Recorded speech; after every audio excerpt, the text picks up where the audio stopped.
an incredible setup here, incredible matchmaking, incredible storytelling. Oh, you had to come here.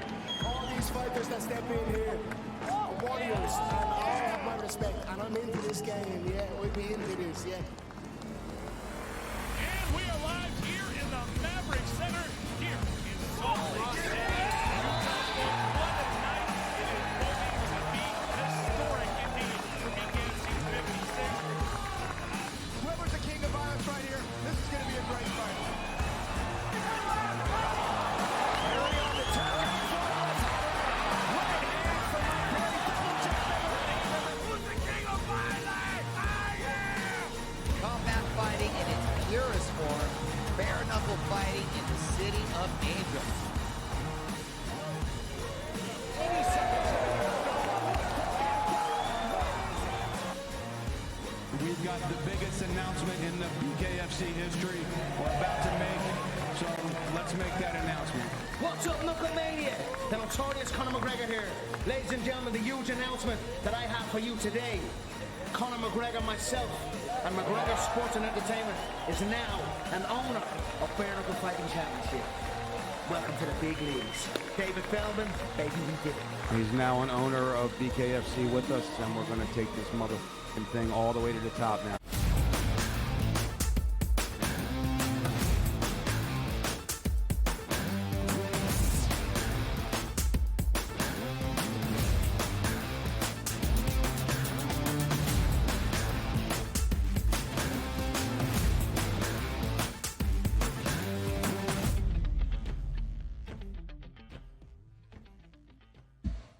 Hello and welcome to a Tuesday live right here on the early line on SportsGrid and all across the SportsGrid network. That includes sportsgrid.com/watch, where you can find your favorite destination to consume everything all across the grid. He is Donnie Rightside. I am Ben Stevens. We are here together for the next 3 hours up until 11 a.m. Eastern Time. A 9-game slate on a Monday in Major League Baseball to recap for you here, featuring a marquee matchup of the two top teams in the National League and the two frontrunners to win a World Series this year in Los Angeles. It's the Dodgers and the Phillies. It's Win Total Tuesday in the National Football League as we get you set for a new season on the opening full week of preseason action that starts with a doubleheader on Tuesday. The boys feisty DRS now in some joint practices around the NFL. And of course, it's another big day at the Olympiad, the 33rd Olympics all time in the Summer Games over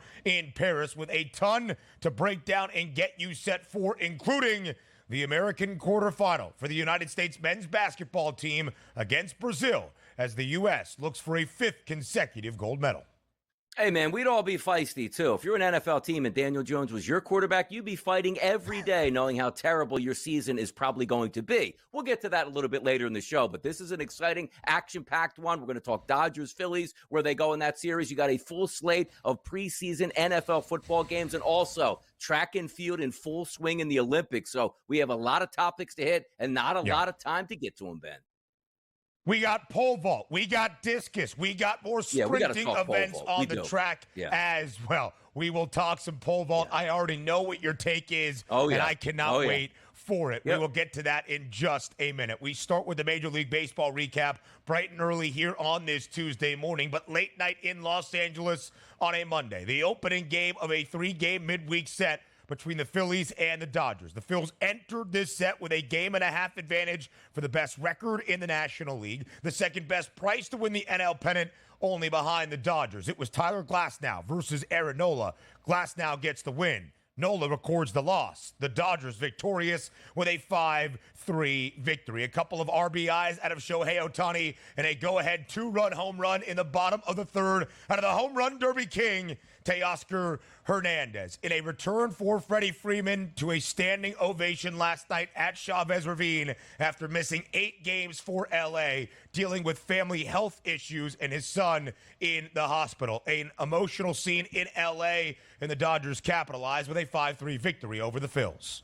Hey, Aaron Nola had a 2-0 lead here early in that game. Wasn't able to hold it due to 4 runs in the bottom of the third inning by the Los Angeles Dodgers. They tackle on 1 late for a little bit of insurance, and we talked about this total yesterday. Early morning was 8, then dropped to 7.5. That was a key number as that game ended up at 8 total runs. Yep. The Dodgers won that game, a battle of 2 really good pitchers. The Dodgers got the best of the Philadelphia Phillies. Phillies need to step up today. We'll break that and handicap that game a little bit later. But, hey, Dodgers did what they're supposed to do.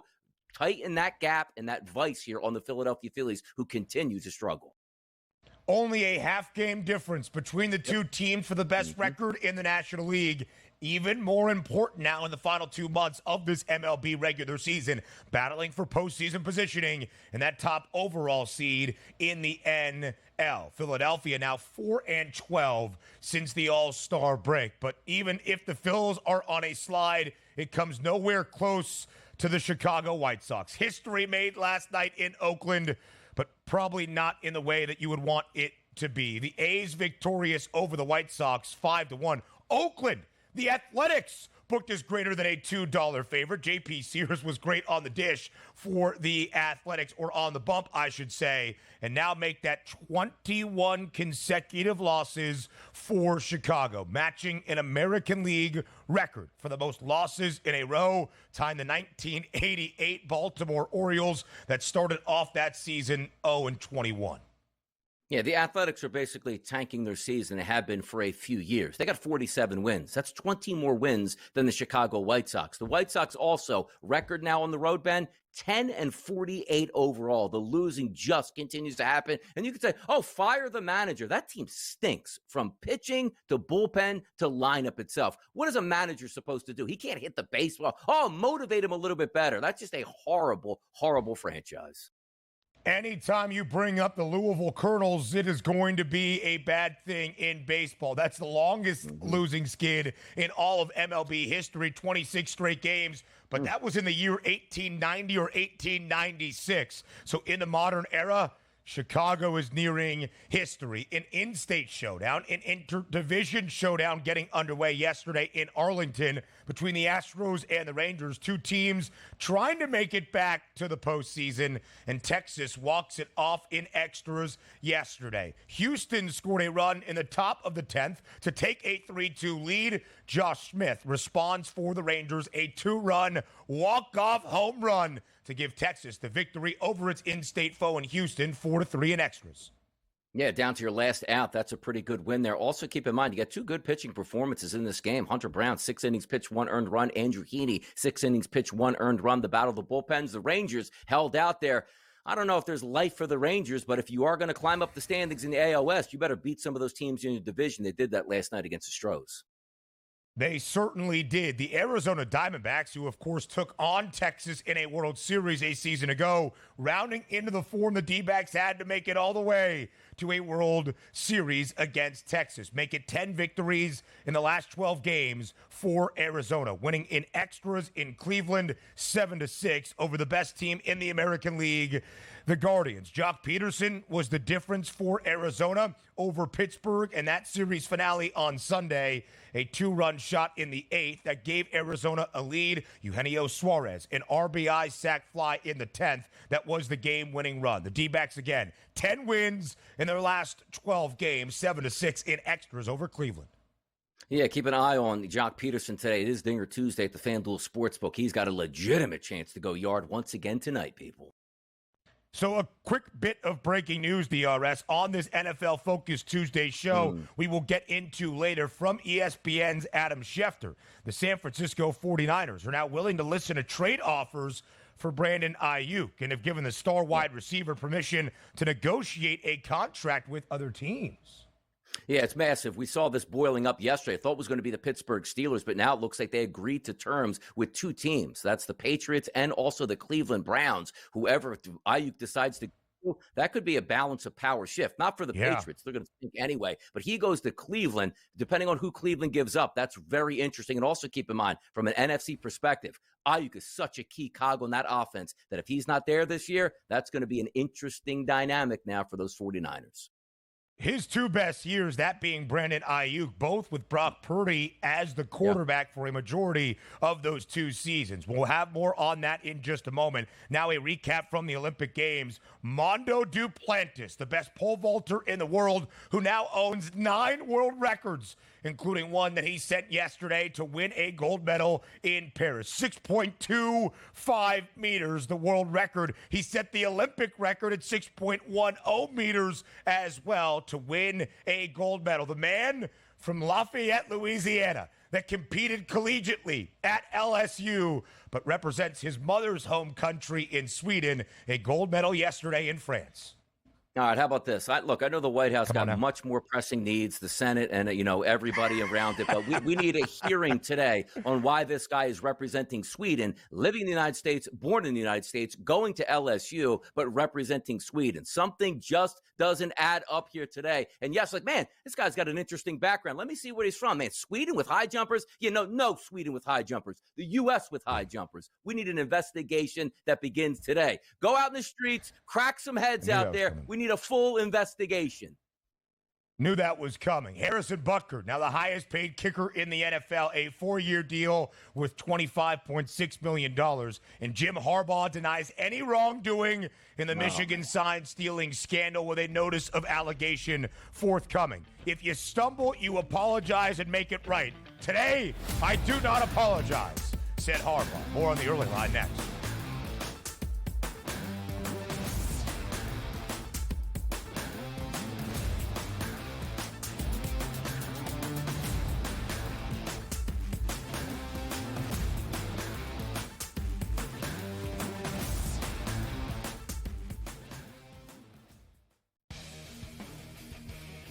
Hopefully they learned their lesson. Hey, this ain't the NBA, bro. You don't have 6 fouls, and they will check you on this stuff. And Brooks has a reputation coming into this. You can tell the refs are watching him, and they were on him all the time. This was 10, 12 years ago. Canada playing Greece with that type of lead that they had. They probably would have mentally crumbled and lost that game to Greece by 3 or 4 points in the final minute of that ball game.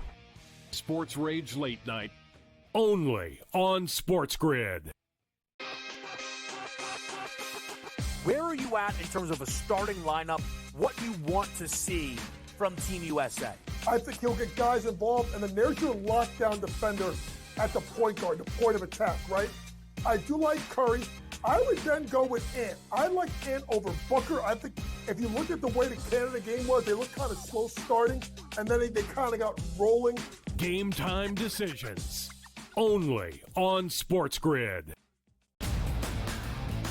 That race for the Cy Young, pretty much as equally compelling and intriguing as the race for the wild card spots in the National League. And also keep in mind, this team doesn't pitch the entire season, so his ERA gets affected much, much more if he has a poor outing than, let's just say, Chris Sale or Zach Wheeler that's been there all season long. This would be a fun one to watch it play out, but the big loser last night were the Phillies and Zach Wheeler. The early line, only on SportsGrid. However many units are on the line, however many people, however many cocktails, like it's a perfect scorecard. And someone questioned him on one hole. He's like, well, one thing I never get wrong is the scorecard. And then we're on like 13 and he's added up and he's like, this is wrong. I looked back from number 13 and I'm like, I'm missing $140 somewhere. I don't know where I'm missing it. And I'm looking back and I'm like, no, it doesn't match up on 11. And I got to track it back to like number 7. Only on SportsGrid.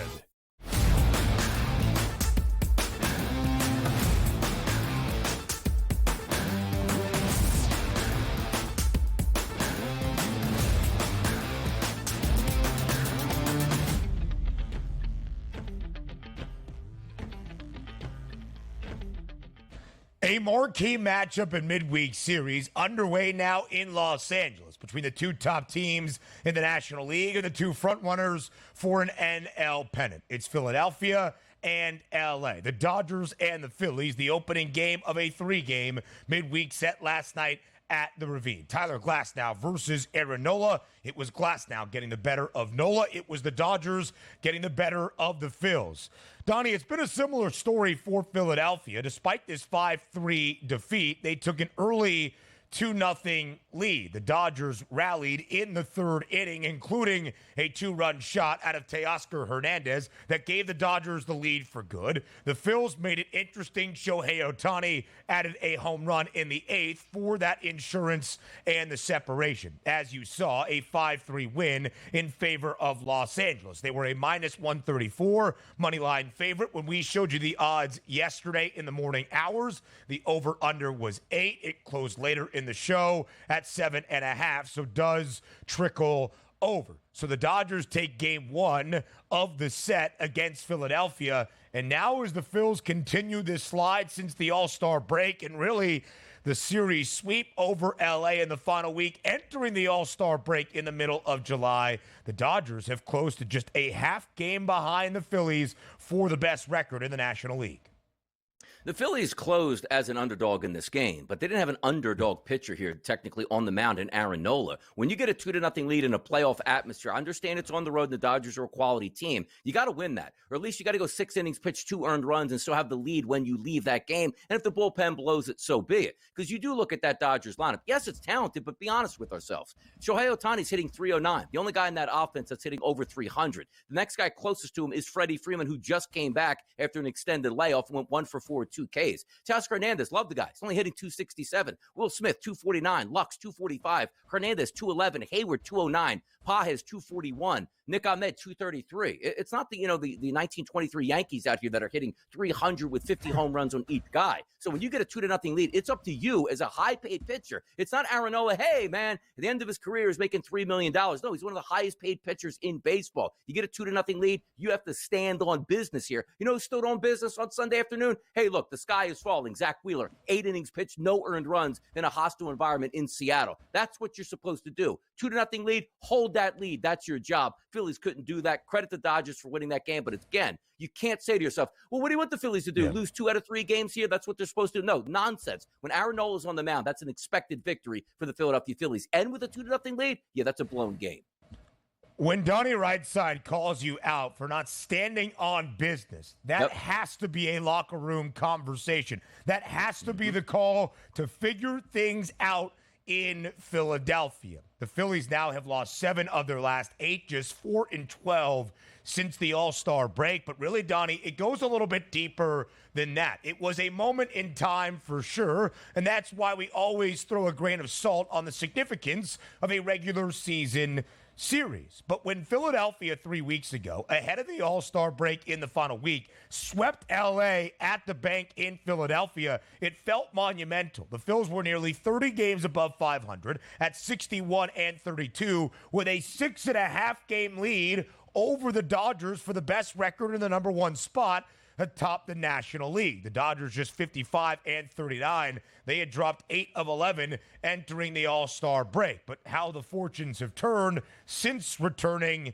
from Arlington. The Dodgers 10-6 since the All-Star break, and they had lost 5 of their last 8 entering Monday night's game against Philadelphia. But as we have shared, the Phils just 4-12.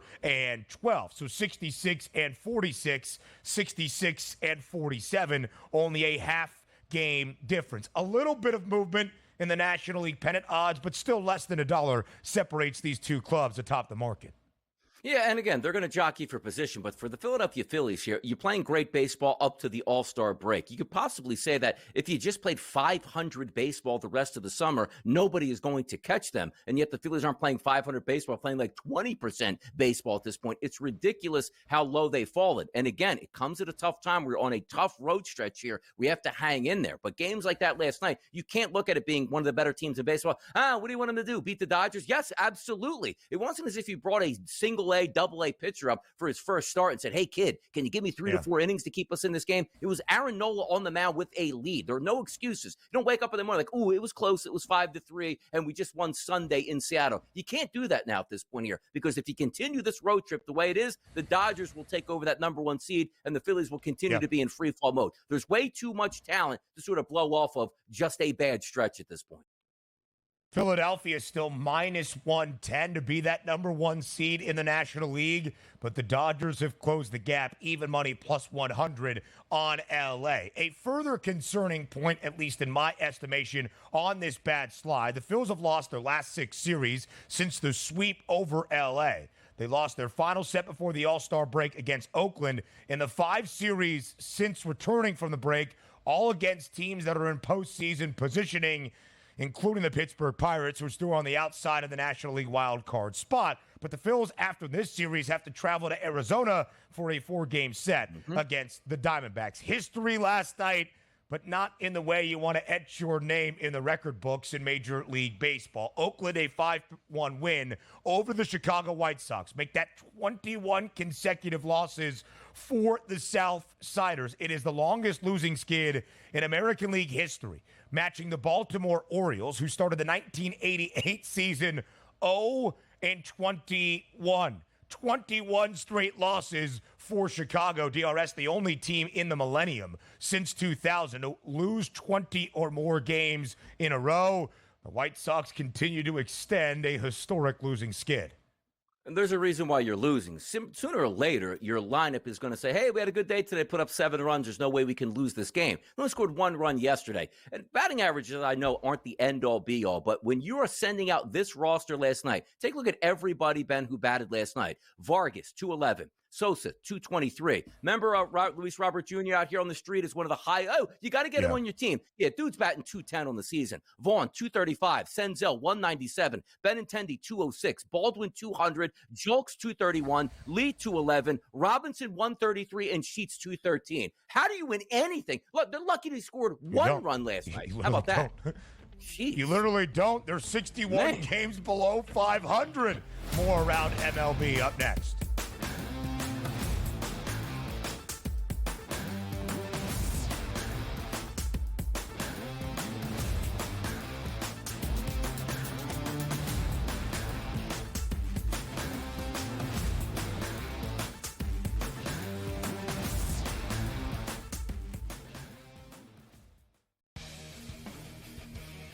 Hopefully they learned their lesson. Hey, this ain't the NBA, bro. You don't have 6 fouls, and they will check you on this stuff.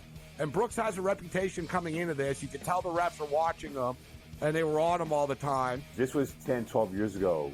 Canada playing Greece with that type of lead that they had. They probably would have mentally crumbled and lost that game to Greece by 3 or 4 points in the final minute of that ball game.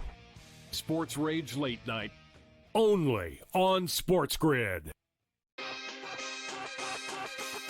Where are you at in terms of a starting lineup, what you want to see from Team USA? I think he'll get guys involved, and then there's your lockdown defender at the point guard, the point of attack, right? I do like Curry. I would then go with Ant. I like Ant over Booker. I think if you look at the way the Canada game was, they looked kind of slow starting, and then they kind of got rolling. Game time decisions, only on SportsGrid. That race for the Cy Young, pretty much as equally compelling and intriguing as the race for the wild card spots in the National League. And also keep in mind, this team doesn't pitch the entire season, so his ERA gets affected much, much more if he has a poor outing than, let's just say, Chris Sale or Zach Wheeler that's been there all season long. This would be a fun one to watch it play out, but the big loser last night were the Phillies and Zach Wheeler. The early line, only on SportsGrid. However many units are on the line, however many people, however many cocktails, like it's a perfect scorecard. And someone questioned him on one hole. He's like, well, one thing I never get wrong is the scorecard. And then we're on like 13 and he's added up and he's like, this is wrong. I looked back from number 13 and I'm like, I'm missing $140 somewhere. I don't know where I'm missing it. And I'm looking back and I'm like, no, yeah, it doesn't match up on 11. And I got to track it back to like number 7. Only on SportsGrid.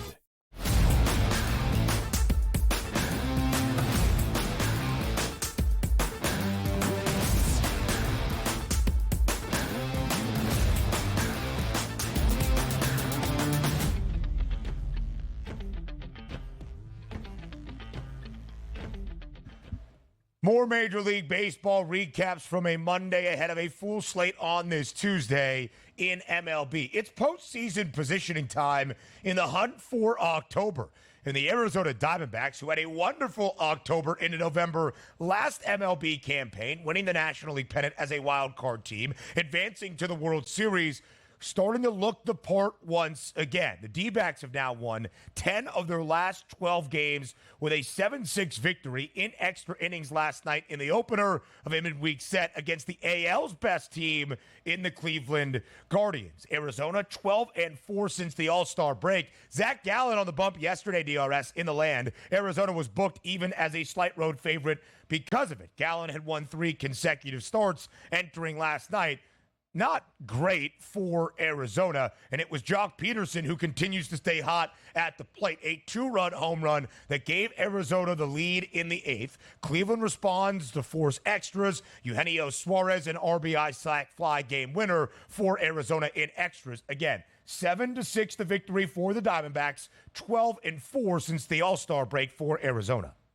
Yeah, a couple of really good RBI chances yesterday that I love were Ketel Marte and Eugenio Suarez. And by the way, Marte set the tone for this game, led off with a blast. They get 2 runs early. Like, okay, they're settling in. Here come the Cleveland Guardians, bottom of the first inning, tie them up at 2. So you knew a crazy game was in hand. But if you are going to give Clase a loss, which doesn't happen all that much, giving up any runs whatsoever, I don't even care if a runner starts on second base. That's a pretty good effort, because if you slide down and take a look at what he's done this season, how about an ERA for Clase of 0.69? That is absolutely incredible. Usually when he comes in, I don't care if it's bases loaded and nobody out, he's going to be able to find a way to get out of that inning. The Diamondbacks are getting hot at the right time. Can they handle the rest of the month of August and September? Because if they're playing at this clip, nobody is going to want to see them in the playoffs here as a wild card team.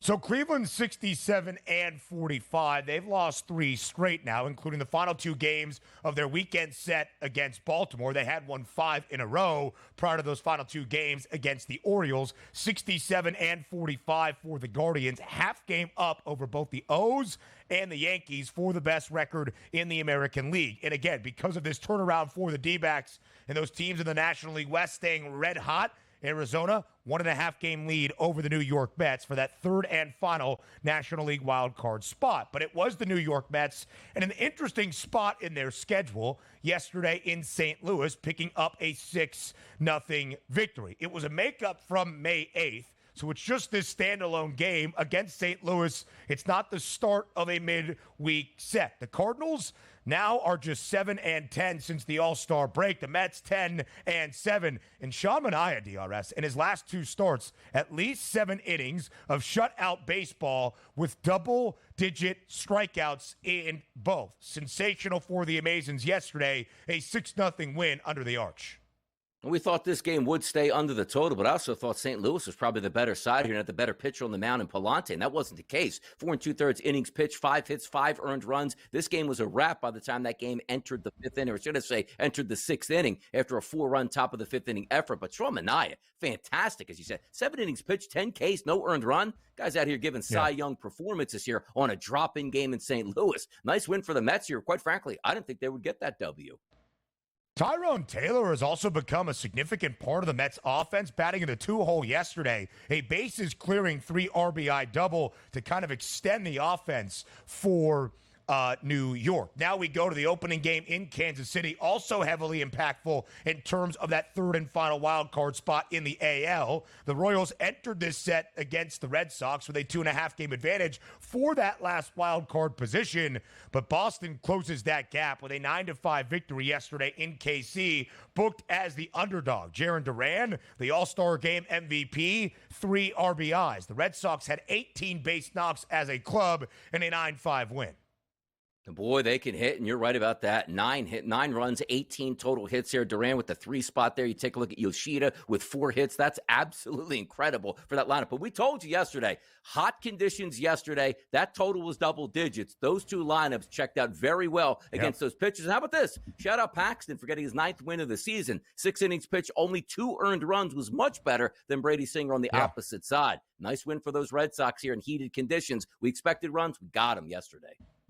KC has still won 6 of its last 8 games, still a game-and-a-half lead for that third and final AL wildcard spot. But the Red Sox struggled right after the All-Star break, now victorious in 5 of their last 7. Bobby Witt Jr. an RBI yesterday. Vinny Pasquantino a solo shot late as well. All right, that's enough of a Major League Baseball recap. The NFL breaking news as of this morning. Is Brandon Ayuk on the move?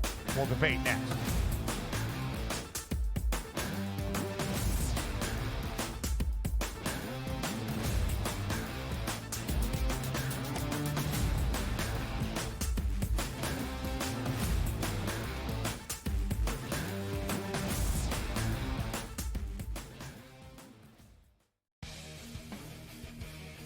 Hopefully they learned their lesson. Hey, this ain't the NBA, bro. You don't have 6 fouls, and they will check you on this stuff. And Brooks has a reputation coming into this. You can tell the refs are watching them, and they were on him all the time. This was 10, 12 years ago. Canada playing Greece with that type of lead that they had. They probably would have mentally crumbled and lost that game to Greece by 3 or 4 points in the final minute of that ball game. Sports Rage Late Night, only on SportsGrid. Where are you at in terms of a starting lineup, what you want to see from Team USA? I think he'll get guys involved, and then there's your lockdown defender at the point guard, the point of attack, right? I do like Curry. I would then go with Ant. I like Ant over Booker. I think if you look at the way the Canada game was, they looked kind of slow starting, and then they kind of got rolling. Game time decisions, only on SportsGrid. That race for the Cy Young, pretty much as equally compelling and intriguing as the race for the wild card spots in the National League. And also keep in mind, this team doesn't pitch the entire season, so his ERA gets affected much, much more if he has a poor outing than, let's just say, Chris Sale or Zach Wheeler that's been there all season long. This would be a fun one to watch it play out, but the big loser last night were the Phillies and Zach Wheeler. The early line, only on SportsGrid. However many units are on the line, however many people, however many cocktails, like it's a perfect scorecard. And someone questioned him on one hole. He's like, well, one thing I never get wrong is the scorecard. And then we're on like 13 and he's added up and he's like, this is wrong. I looked back from number 13 and I'm like, I'm missing $140 somewhere. I don't know where I'm missing it. And I'm looking back and I'm like, no, yeah, it doesn't match up on 11. And I got to track it back to like number 7. Only on SportsGrid.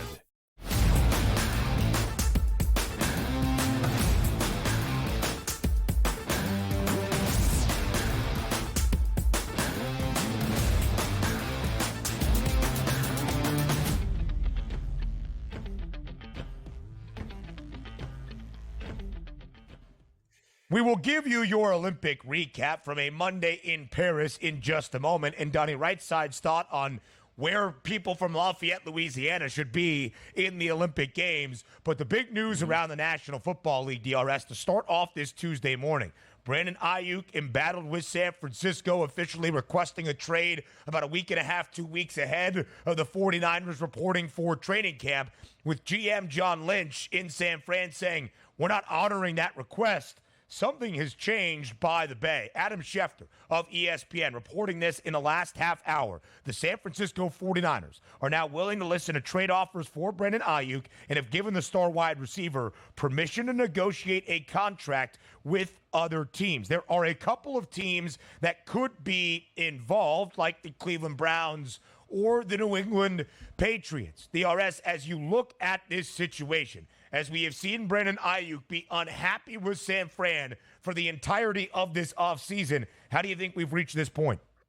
Help me out. Somebody help me out on this situation. I don't get it, because the blueprint here for the NFL is not, look at my wide receiver. We can't pay any of these guys. Look at how many franchises. Let's just take a look at the Miami Dolphins and the Philadelphia Eagles. 2 wide receivers each side, monster pay, and also, oh no, then we can't afford to have a quarterback then, because we're going to have Brock Purdy come up for a contract extension.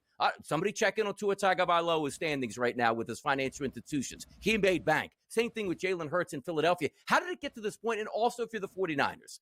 Why are you not signing this guy? Young, about to just touch his prime and carry you through in a Super Bowl window, and you're saying we're not going to trade him. And case in point number 2, Ben, why was this not done at the draft? where you can say to yourself, I'll move him tonight for a first-round pick. I can then trade another pick, trade up into the top 10, get a legitimate young wide receiver that's going to cost me $2 or $3 million this year to grow with this team and be the perfect complement to Deebo Samuel. How did it get to this point? You didn't see this coming here? Did you just figure that he was going to be happy and play at $14 million when everybody around the NFL was getting paid at this point? I can't understand this. This would be different, Ben, if it was a team like, let's just say the Denver Broncos, and you say, okay, we're not going to make a Super Bowl run. I'm not going to pay that much money. You're not worth that much. Your window is right now for the 49ers, and you're not going to pay this guy? I can't understand what they're doing. I love that franchise. I love the general manager in John Lynch. I love the head coach. I like the way this team works. But for Brandon Ayuk to be traded before training camp actually is basically halfway underway,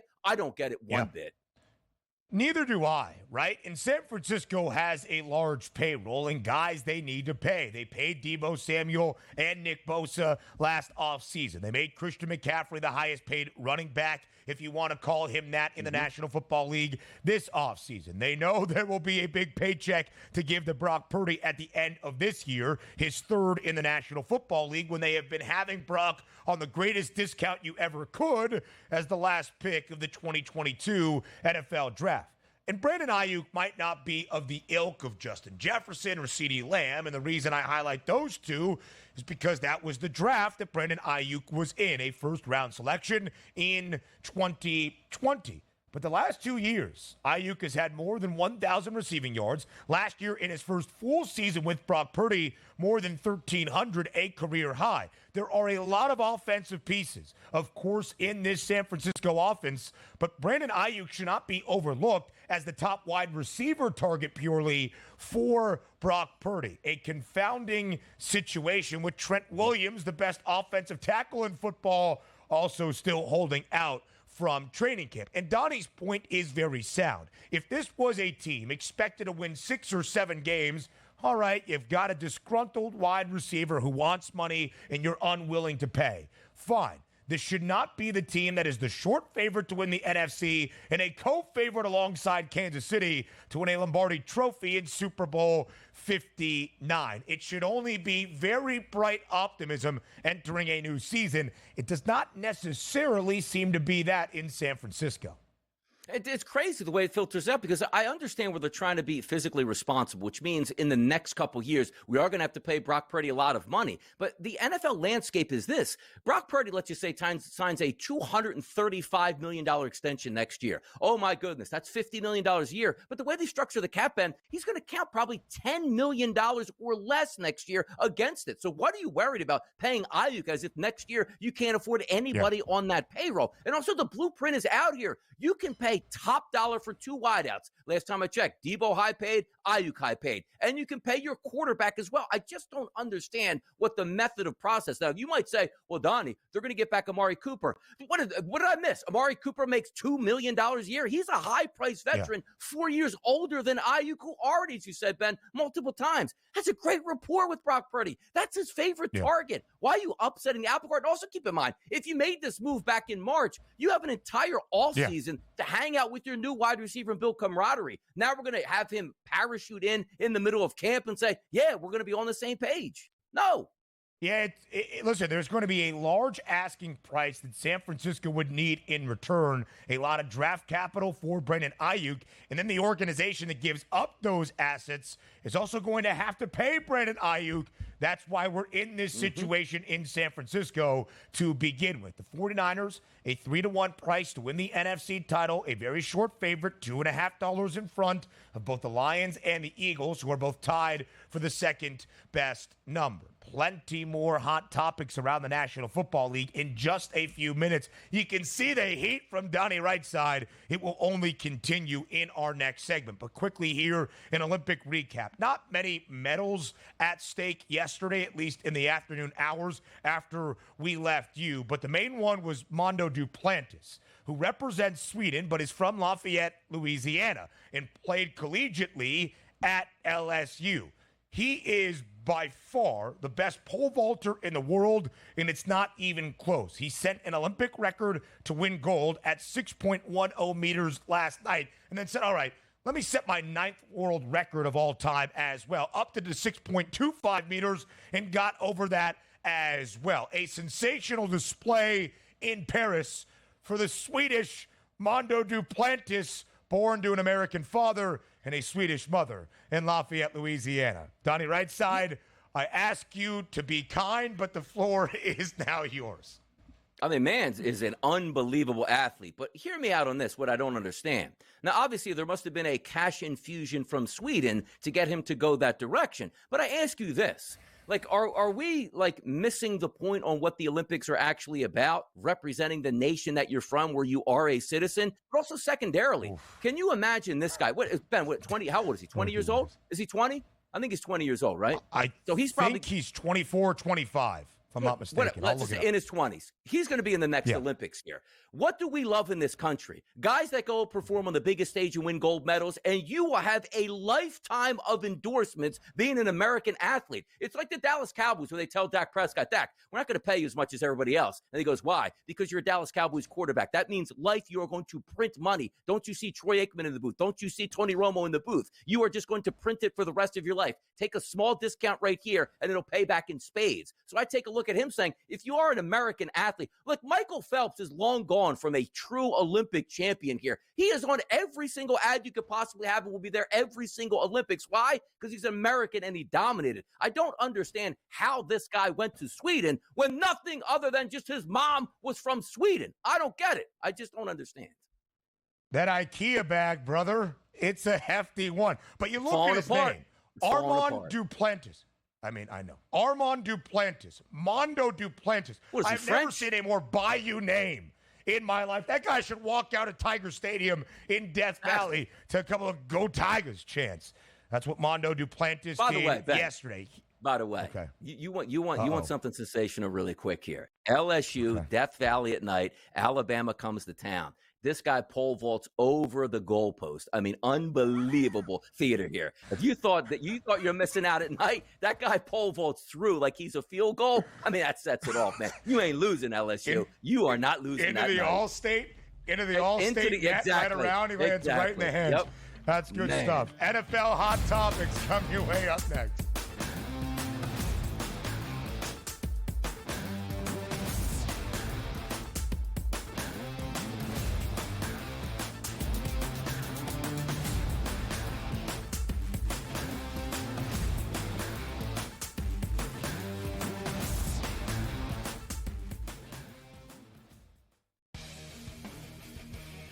Hopefully they learned their lesson. Hey, this ain't the NBA, bro. You don't have 6 fouls, and they will check you on this stuff. And Brooks has a reputation coming into this. You can tell the refs are watching them, and they were on him all the time. This was 10, 12 years ago. Canada playing Greece with that type of lead that they had. They probably would have mentally crumbled and lost that game to Greece by 3 or 4 points in the final minute of that ball game. Sports Rage Late Night, only on SportsGrid. Where are you at in terms of a starting lineup, what you want to see from Team USA? I think he'll get guys involved, and then there's your lockdown defender at the point guard, the point of attack, right? I do like Curry. I would then go with Ant. I like Ant over Booker. I think if you look at the way the Canada game was, they looked kind of slow starting, and then they kind of got rolling. Game time decisions, only on SportsGrid.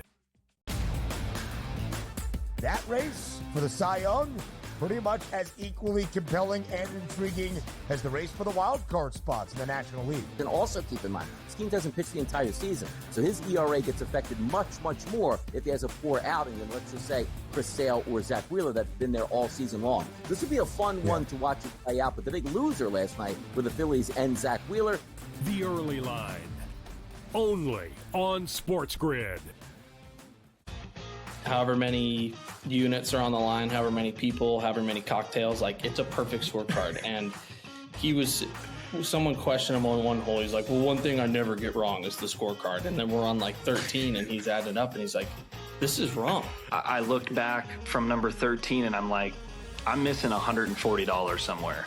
I don't know where I'm missing it. And I'm looking back and I'm like, no, it doesn't match up on 11. And I got to track it back to like number 7. Only on SportsGrid.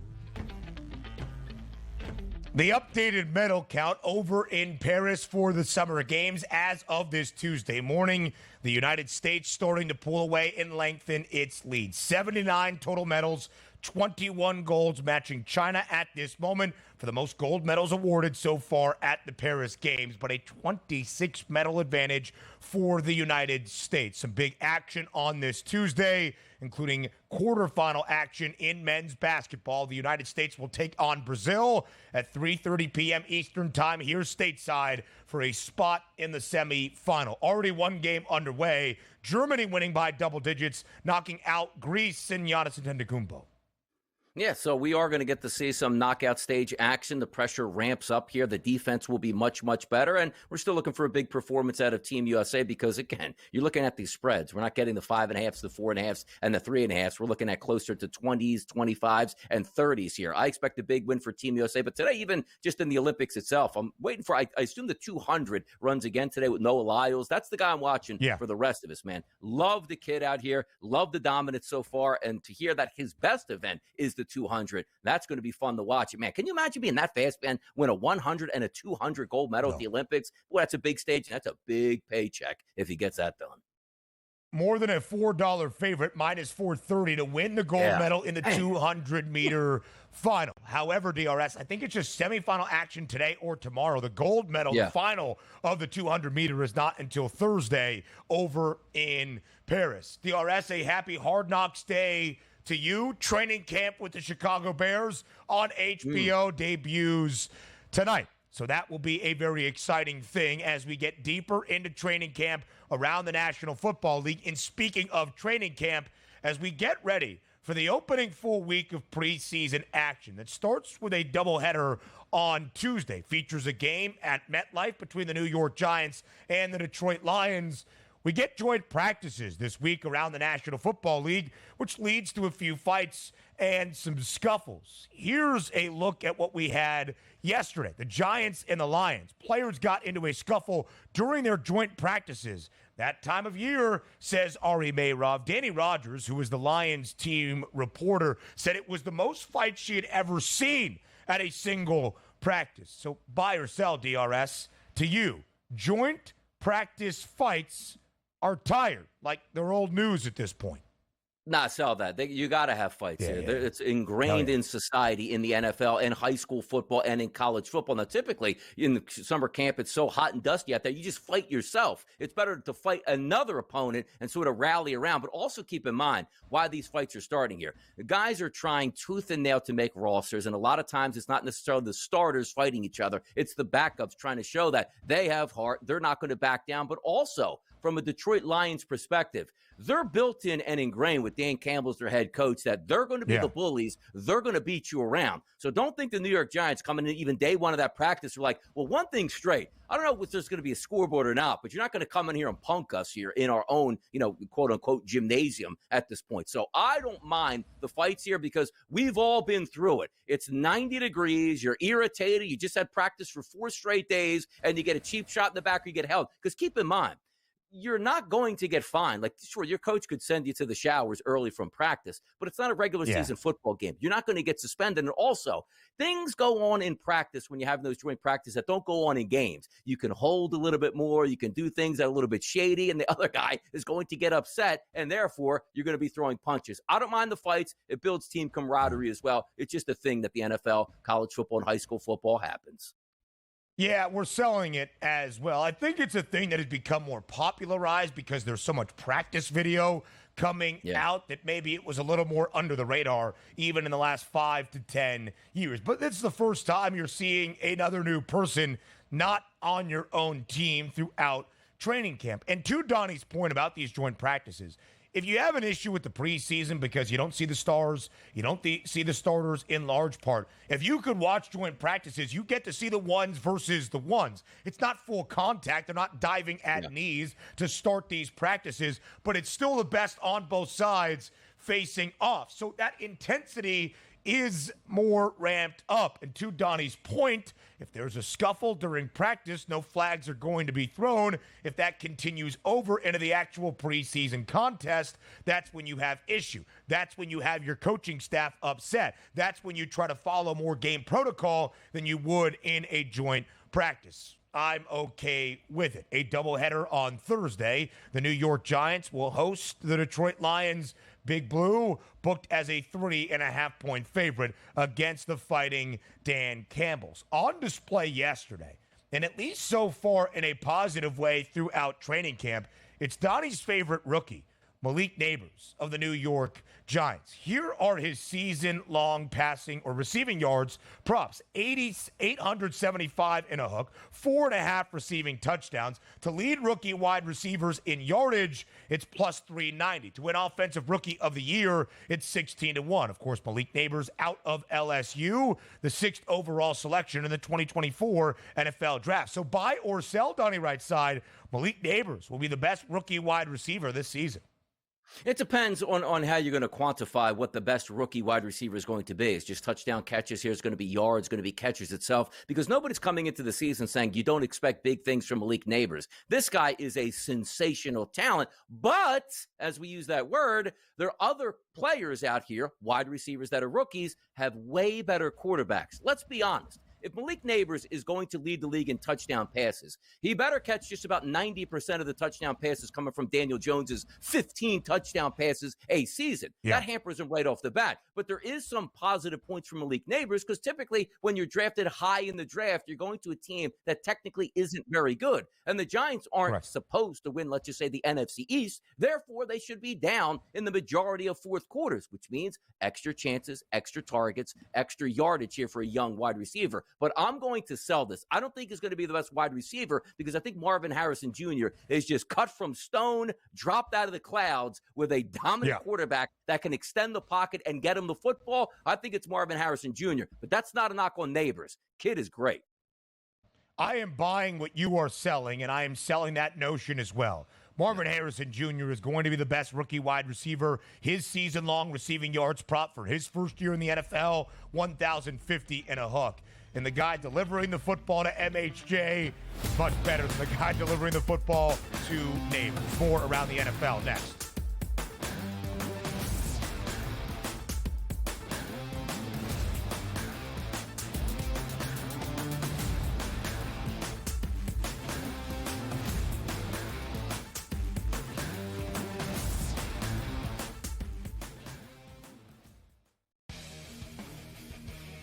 Hopefully they learned their lesson. Hey, this ain't the NBA, bro. You don't have 6 fouls, and they will check you on this stuff. And Brooks has a reputation coming into this. You can tell the refs are watching them, and they were on him all the time. This was 10, 12 years ago. Canada playing Greece with that type of lead that they had. They probably would have mentally crumbled and lost that game to Greece by 3 or 4 points in the final minute of that ball game. Sports Rage Late Night, only on SportsGrid. Where are you at in terms of a starting lineup, what you want to see from Team USA? I think he'll get guys involved, and then there's your lockdown defender at the point guard, the point of attack, right? I do like Curry. I would then go with Ant. I like Ant over Booker. I think if you look at the way the Canada game was, they looked kind of slow starting, and then they kind of got rolling. Game time decisions, only on SportsGrid. That race for the Cy Young, pretty much as equally compelling and intriguing as the race for the wild card spots in the National League. And also keep in mind, this team doesn't pitch the entire season, so his ERA gets affected much, much more if he has a poor outing than, let's just say, Chris Sale or Zach Wheeler that's been there all season long. This would be a fun one to watch it play out, but the big loser last night were the Phillies and Zach Wheeler. The early line, only on SportsGrid. However many units are on the line, however many people, however many cocktails, like it's a perfect scorecard. And someone questioned him on one hole. He's like, well, one thing I never get wrong is the scorecard. And then we're on like 13 and he's added up and he's like, this is wrong. I looked back from number 13 and I'm like, I'm missing $140 somewhere. I don't know where I'm missing it. And I'm looking back and I'm like, no, it doesn't match up on 11. And I got to track it back to like number 7. only on SportsGrid.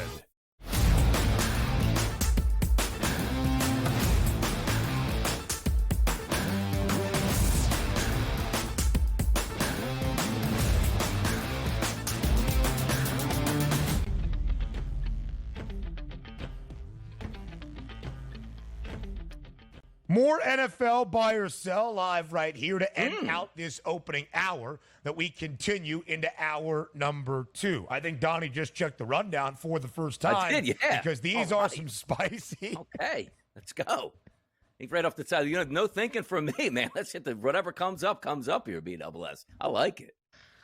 All right, here we go. This is going to be fun. All right, first buy or sell for Donnie. Any team to go undefeated in the NFL regular season in 2024. These are the odds on FanDuel for these season specials to potentially be accomplished. Yes, a perfect 17-0 record, 12-1. The no, obviously the heavily juiced side at minus 3,000. So the question then to Donnie, buy or sell. A team will go undefeated within the next 5 years. The odds were just for 2024. The question for the next 5 NFL seasons. No, sell that right away. And whatever the price is, you're going to make money. Now, granted, if you were to bet that, you got to wait 5 years to get your money. That's not a great return on investment for the odds that you're getting. The reason I bring this up is it's only happened, is it 2 times, I guess, was it the Dolphins way back in 72, and then the New England Patriots? Nobody else has gone undefeated in the regular season. And also keep in mind on this, it's not so much of just this year, right? And you say, okay, it's 17 games. Ben, what are they negotiating right now in the NFL between the Players Association and the players and the owners? It's adding an extra game, which means probably the next 2 years, Ben, not only 17 games, 18 games, even harder to do at that point. Yeah. I don't think it's a possibility anymore because the goal isn't really to go all the way through unbeaten in the regular season and get the ultimate goal. Times were different. What was it, 14-game season when the Dolphins were here? That's great. There's way too much parity at this point in the NFL. Salary caps are designed to keep the parity in the NFL, and they are. Like, when you're the best team in the NFL on an 18-game schedule, let's say in 2 years, you're going to have 3 teams that are home off of buys to try to beat you, even if you're the better team. We know how that works out. Sure. Hey, look at this. You just played on the East Coast, then you played on the West Coast. It's just too hard to do right now. There will be some really good football teams, don't get me wrong, but the ability to go unbeaten over the next 5 years or even this year, and if they add the 18th game, I just don't see it. I'm selling that right down the river. I completely agree. I'm selling it as well. 5 years, 10 years, 50 years, for however long the National Football League exists. I do not think we will see another undefeated team in that time. The gap between these teams is not nearly as wide as it was even a couple of decades ago. You're not going to win all 17 games. I'm selling that notion. However, any team to go winless in the regular season in 2024. Yes, at 10-1. No, still heavily juiced at minus 2,100. Those are the odds for just this season in 2024. But the question goes beyond. Buy or sell, DRS. A team will go winless within the next 5 years. Again, I got to sell that because you're just playing the odds. And also, it's not a fair competition, right? It's not like plus 100 and minus 110 either way. Like, oh, you know what? That's a pretty good thought process. To lose 17 games in the NFL is so hard to do. And again, as we talk about the talking points, we're going to get an 18th game. So it makes it even harder to lose 18 straight ball games. We've had some devastatingly bad NFL teams, and we have seen teams, hit that marker. But if you're just weighing who's actually bad and who's actually good, yes, there are some bad football teams and some very good teams, but that parity allows you to, sooner or later, out of your 8, 9, or whatever 10 home games in the future, you're going to win one of those games. I'll sell that as well. It'll be interesting to watch, but I don't think it's going to happen. I'm going to sell that as well. We had a Fade the Public poll that will start off hour number 2 that asked what is easier or what will happen first, to win all of your games or to lose all of your games. And I think the public is on the right side. The Carolina Panthers were atrocious a season ago. Yeah.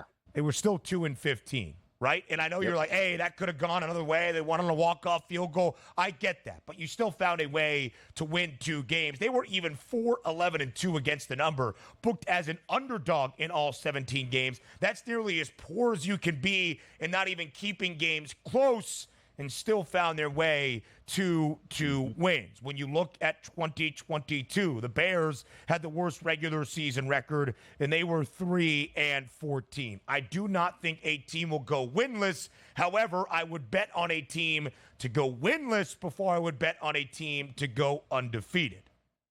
Yeah. No, it makes some sense there. And we're going to talk about those changes and what's going to take place here. And if we do get that 18th schedule, but I do think also, Ben, to echo your point, the public got this one right by a wide margin. It's going to be pretty easy to explain here coming up in hour number 2. Yes, it will be. We'll look at the worst records in the 17-game regular season that we have had for the last 3 years on the other side of the break. And again, it's not as desperately poor as you might expect. Hour 2 on the other side of the break here on the Early Line.